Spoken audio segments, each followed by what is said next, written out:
Kia ora whānau. I have some scriptures today for you from Micah chapter 6 and Isaiah 58.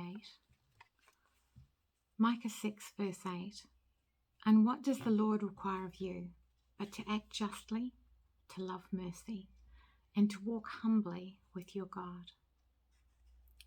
Isaiah 58 is a chapter on fasting. Why have we fasted, they say, and you have not seen it? Why have we humbled ourselves and you have not noticed? Further down in that chapter, the Lord replies, Is this the kind of fast I have chosen? Only a day for a man to humble himself?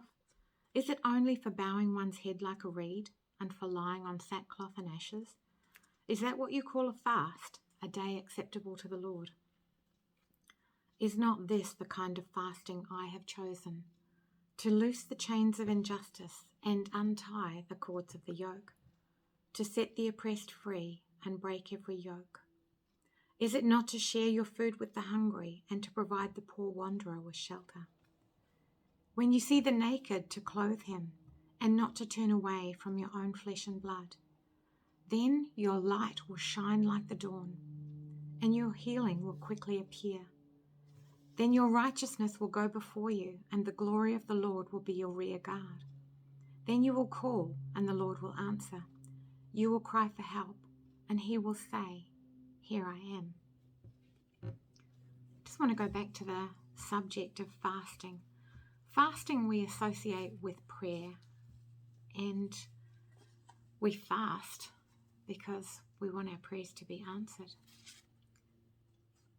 I was encouraged when I read these verses in Isaiah 68 just to consider what is a fast to the Lord.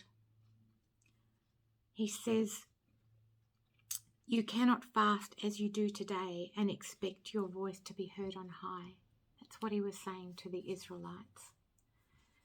And I just want to challenge all of us to think, if there are things that we're praying for, things that we're holding out for, either as individuals or even as a church, what are we doing to meet the Lord's preconditions for hearing us and answering our prayers? Is it possible that there are things that we can be doing that we're not aware of now? Specifically, what are we doing to loose the chains of injustice and untie the cords of the yoke, to set the oppressed free? Because I notice in both Micah 6:8 and in Isaiah 58 that acting justly and loosing the chains of injustice were the first things on the list of preconditions. And I'm not going to give examples, but in my own life I can really see there are situations I've been in recently where I have had the opportunity to loose the chains of injustice.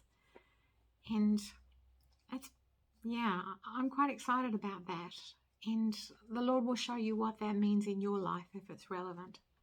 Bless you today.